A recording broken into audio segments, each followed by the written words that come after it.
our planet, there seems to be an infinite number of beautiful places one can visit, with an equal number of spectacular things to admire.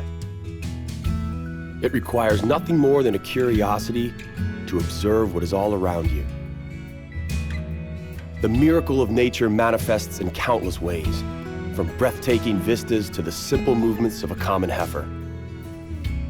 The purpose of this program is to present you with the extraordinary diversity of our miraculous blue planet so that you can discover these things for yourself. In this episode of Miracles of Nature, we will travel to the Holy Land, Israel. We will start in the south and work our way to the north. Along the way, we will stop to admire several locations. Some of the stops will take us to incredible works of nature, while others are the setting of biblical tales.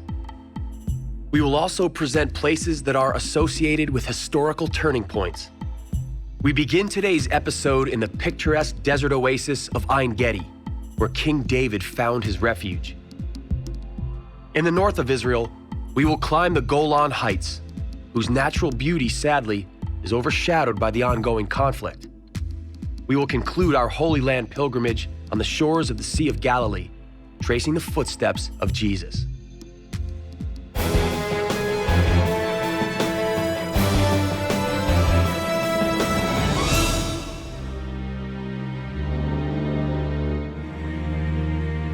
Welcome to southern Israel. For millennia, this hostile environment attracted prophets and escapees alike, from King David and John the Baptist to Jesus Christ. Even though the landscape of southern Israel comes across as hostile, it isn't quite as it seems. This is more than just a place of strong religious tradition, and more than the setting of many biblical tales. Over centuries, people sought spiritual enlightenment and also struggled to find a way to survive in such harsh conditions. One of the few spots that truly welcomes life has always been the Ein Gedi Oasis. A verse from Solomon's Song of Songs helps to date the Ein Gedi Oasis. My beloved is unto me as a cluster of camphor in the vineyards of Ein Gedi. Looking at these pictures, one could believe that the Garden of Eden was located here. The holy text, however, places an entirely different story into the setting of Ein Gedi. David apparently came here to hide from King Saul. David spotted the king walking in the surrounding caves. Though David could have easily surprised and killed him, he chose instead to cut off a sliver of King Saul's cape, which went unnoticed. It is difficult to consider the Bible as an historically accurate source. Archaeological findings indicate that people lived here as far back as 5,000 years. The Nubian ibex has inhabited the Ein Gedi since biblical times. These elegant, sure-footed, and incredibly agile animals roam the steep slopes with ease. The oasis is named after them. The name Ein Gedi is composed of two Hebrew words. Ein means spring, and Gedi means goat kid. Ein Gedi thus means spring kid. Wild animals and people live together in the oasis in surprising harmony. As a result, it is possible to examine even this unique creature, the Sudanese hyrax, up close. At first glance, it resembles a rodent, but in reality, this is an ungulate. It is genetically closest to the elephant. The monotonous quality of the desert can cause you to forget that tales from the Bible follow you with almost every step you take. Here, for instance, only a few kilometers from Ein Gedi, stood the cities of Sodom and Gomorrah. With a little bit of imagination, you can see where that pillar of salt over there could be Lot's wife. Here, salt is a common mineral. This is partially due to the vicinity of the Dead Sea. Records of its unique properties date as far back as the 4th century BCE. Even Aristotle mentions its existence. Its name is Yam HaMelach in Hebrew, meaning the Sea of Salt. The concentration of salt is 10 times that of the ocean. As a result, the human body floats without a single stroke having to be made. It also contains a very high concentration of bromine, magnesium, and iodine. 1/3 of the water in the Dead Sea is made up of solid particles. Understandably, no creatures live in it. In the past, people considered it to be a demonic lake. It truly earned the name the Dead Sea. However, in the 20th century, people from around the world started coming here to take advantage of its unique healing properties. The Dead Sea is often considered to be the largest natural spa in the world. The surrounding air provides certain health benefits. Additionally, it is also the lowest point on our planet, lying precisely 417 meters below sea level. As such, the concentration of oxygen in the air is higher than normal. The minerals which continuously evaporate from the water play an important role as well. Bromine, used as an additive in sedatives, has a calming effect. Iodine enhances and improves thyroid gland functionality. Different treatments using Dead Sea mud are also very popular. The constant temperature of the mud gradually affects the body. It helps lessen the pain associated with rheumatism and arthritis. The high concentration of minerals in the mud simultaneously stimulates blood circulation and has the ability to cure certain skin diseases. The mud originates from floods that washed it from the surrounding mountains. It becomes enriched with minerals and plant extracts during erosion. This miracle mud has become an extremely valuable commodity for export and sought after by innumerable cosmetic companies. The crude mud collected on the beaches is purified and worked into a very fine consistency. It is then packaged and shipped to customers seeking relief for a variety of symptoms. The commercialization of substances from the Dead Sea has been ongoing for millennia. Bitumen, used in the mummification process, was collected on the shores of the Dead Sea and sold to ancient Egyptians. But for how long can the Dead Sea withstand such human abuse? This remains an important question. The River Jordan is the principal tributary of the Dead Sea. It is incapable of replacing its evaporating water. The speed at which its sea level is diminishing, about a meter per year, is an ongoing cause for concern. The tourist resort of Ain Bokek is waterless and requires water to be pumped in. The Israeli and Jordanian governments recently joined forces and established a collective project to supply seawater to the Jordan from the Aqaba Bay in the Red Sea. We have moved further south. We are now in the very heart of the Negev Desert. The sun is just rising above the Maktesh Raman crater. In the book of Psalms it says, "How many are your works, Lord? In wisdom you made them all. The earth is full of your creatures." Whether you look upon the Maktesh Raman crater as the creation of God or a miracle of nature, one thing is certain. It is a masterpiece. From a purely geological perspective, water is the architect of this crater. During floods, the water undermined the riverbeds. It continued to disturb the integrity of the solid rock. Gradually, it sank into the distinctly softer geological layers.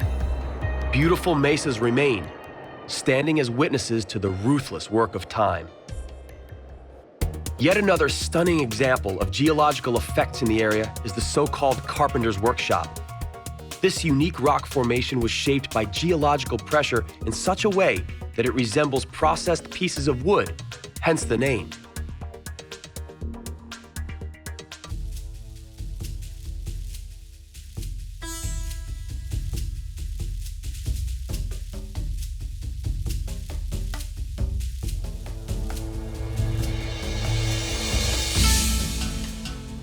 Even though only 50,000 people live there, the Negev Desert constitutes more than half of Israel's territory.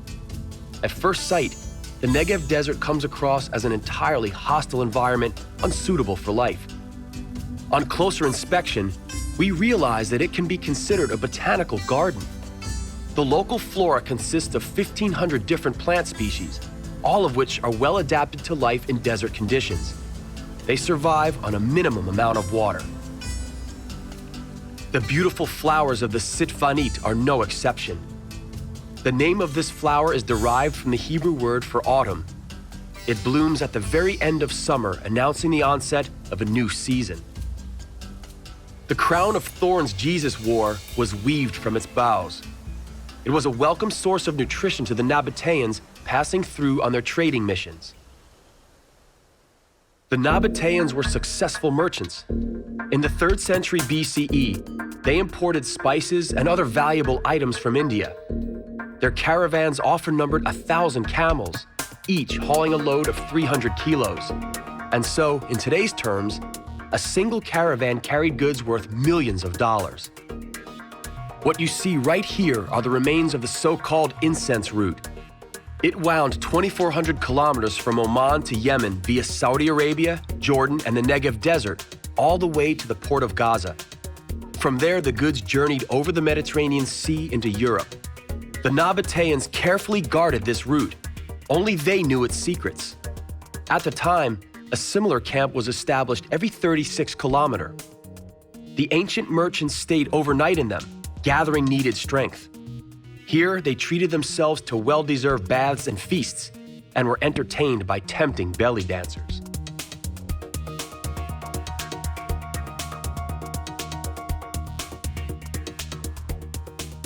No wonder the Nabateans were known at the time as masters of the desert. Their route was precisely mapped and secured. Voluminous cisterns, hidden to passers-by, were erected in the valleys. A continuous water supply was ensured through an ingenious system of canals that brought rainwater from the surrounding hills.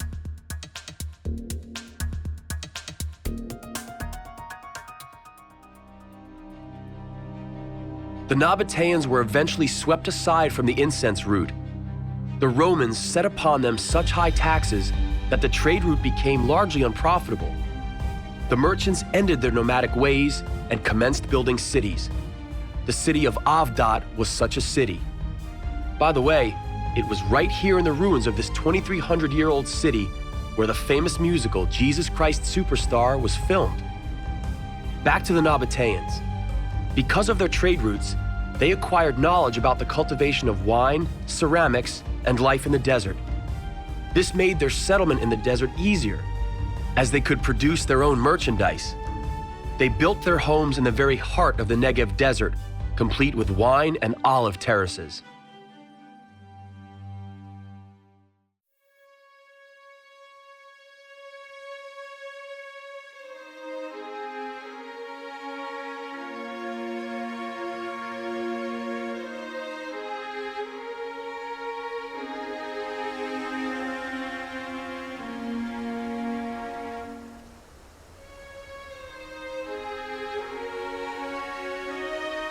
After 2,000 years, the ancient Nabatean gardens are still the daily toil of Israeli farmers. One of the founding fathers of the State of Israel and its first prime minister, David Ben-Gurion, envisioned Israelis carrying on this Nabatean tradition. Israeli farmers work them today, and so they not only carry on in the Nabatean traditions, they are a healthy source of commerce. It was Ben-Gurion who decided to go against nature. He saw the best hope for the state of Israel right here in the Negev desert. He proclaimed, if the state does not stop the desert will stop the state.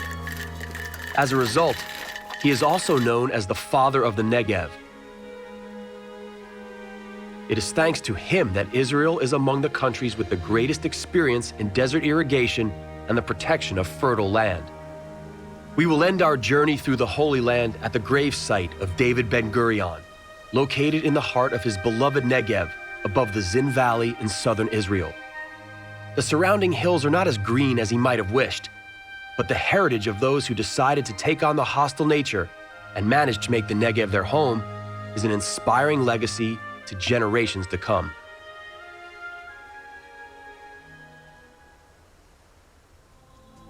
We have reached the northern end of Israel.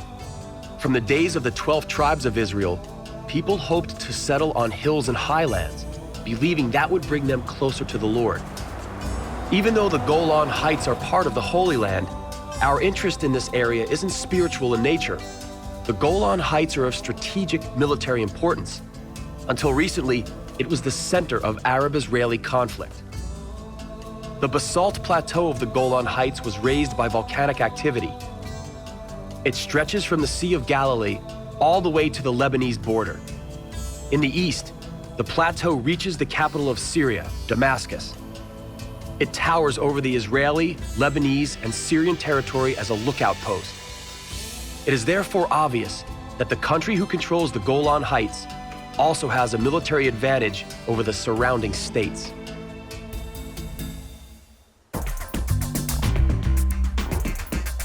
At their highest, the Golan Heights rise 2,224 meters above sea level.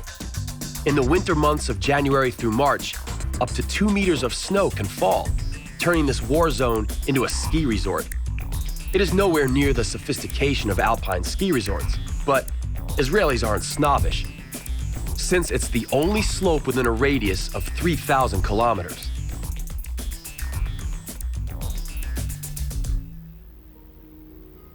The advantageous position of the Golan Heights has drawn people since pre-biblical times.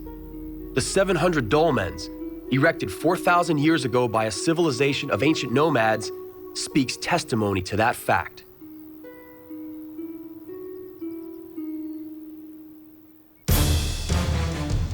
"2,000 years later, Jewish rebels made good use of the Golan Heights to fortify the town of Gamla against the Romans.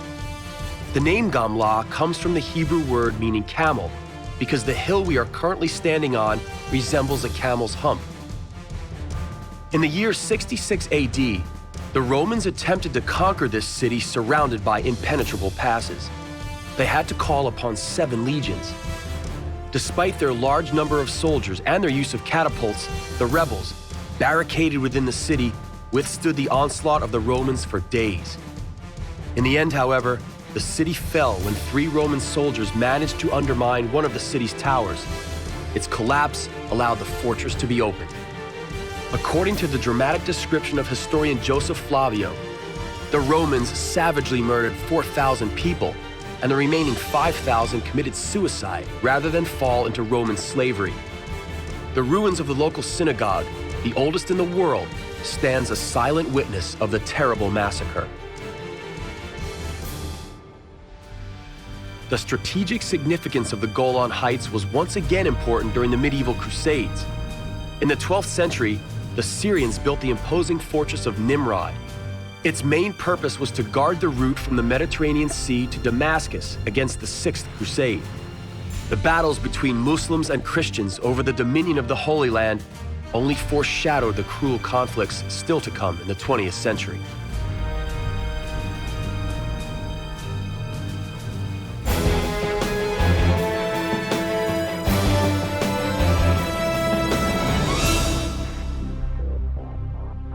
Shortly after the independent state of Israel was founded, the Syrians started using the strategic advantage of the Golan Heights to bombard the newly established Jewish state.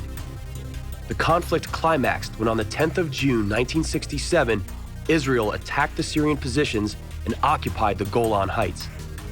The so-called Six-Day War claimed thousands of lives, but didn't solve the situation. The escalating tension culminated in 1973 with a counterstrike of the coalition of the Arab states utilizing Soviet ammunition. The Arabs took the Jews by surprise, crushing them during an important Jewish holiday, Yom Kippur. The so-called Yom Kippur War lasted 12 days. 1.5 million soldiers, over 6,000 tanks, and 2,000 warplanes took part. In the end, the Golan Heights remained under Israeli administration. In 1981, Israel annexed the territory under an authority still in dispute to this day. As we travel the Golan Heights, we see the remains of war dispersed over a wide area. The situation is still far from resolved. Peace along the borders is barely maintained by United Nations troops, and Syria still has a claim to the Golan Heights. The Golan Heights come across as a hostile territory whose only significance is from a military perspective. But that's not their total value. The Golan Heights are also significant because of their abundant water supply. Thanks to their altitude, rainfall is plentiful in the Golan Heights. They are also a source of snowmelt, which makes its way into the local rivers every spring. Overall, 15% of all water in Israel originates right here in the Golan Heights. Israeli settlers managed to take advantage of the water supply here. They created an ingenious irrigation system, which in times of drought brings the much-needed water to virtually every tree. Besides fruit and vegetables, wine from grapes also thrives here. The local red wine is considered of top quality thanks to the basalt subsoil, high contents of minerals in the earth, and cool winters. The Golan Heights represent a true miracle of nature, a miracle that enables people to survive in the otherwise hostile and dry region of the Middle East. Besides being a life-giving region, it is also a source of conflict and war, where thousands have lost their lives. It could be said that the one who controls the Golan Heights also controls the main life-giving source of water in the whole region.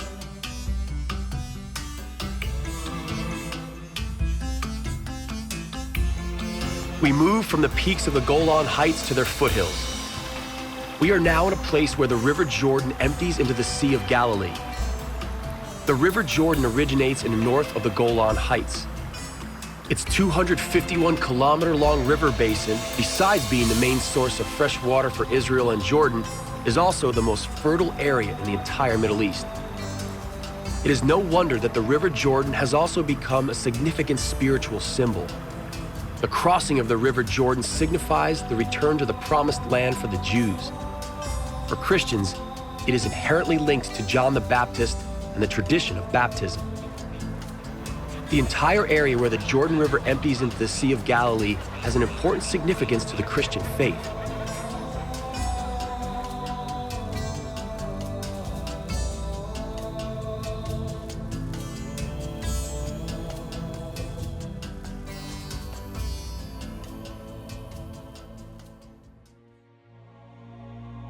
Jesus Christ settled not far from here in the village of Capernaum. He began to spread the Christian faith from a local synagogue whose remains stand till this day. Thousands of pilgrims from around the world follow the footsteps of Jesus to all the places where he made miracles happen and where he preached Christianity.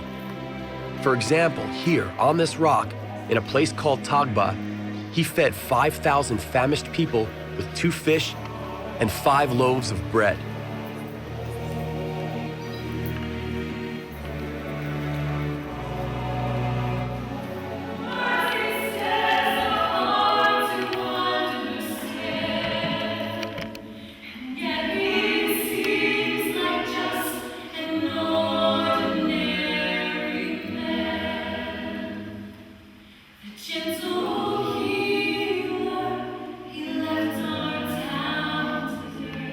And here, having been crucified, Jesus revealed himself to his apprentices for the 3rd time, instructing the Apostle Peter to take over and look after his followers.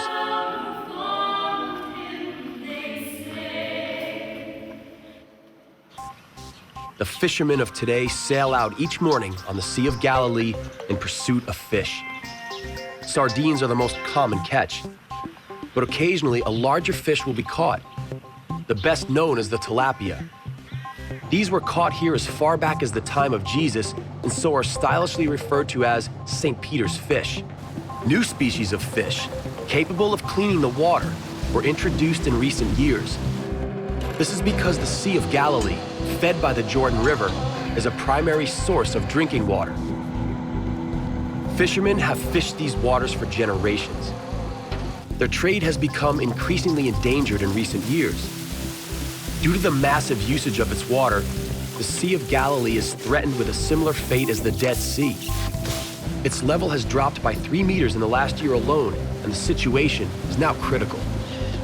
Today's hard labor comes to an end. The fishermen are returning to the shore. May they come back tomorrow and in the upcoming years with a bountiful catch.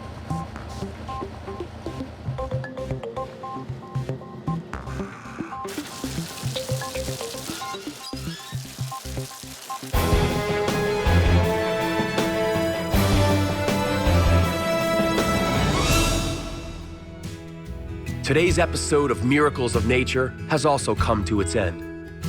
We traversed the Holy Land from south to north. En route, we visited places of incredible beauty entwined with rich spiritual essence. Some of these places have a cruel past. Let's pray then that long sought peace finally comes to this remarkable land.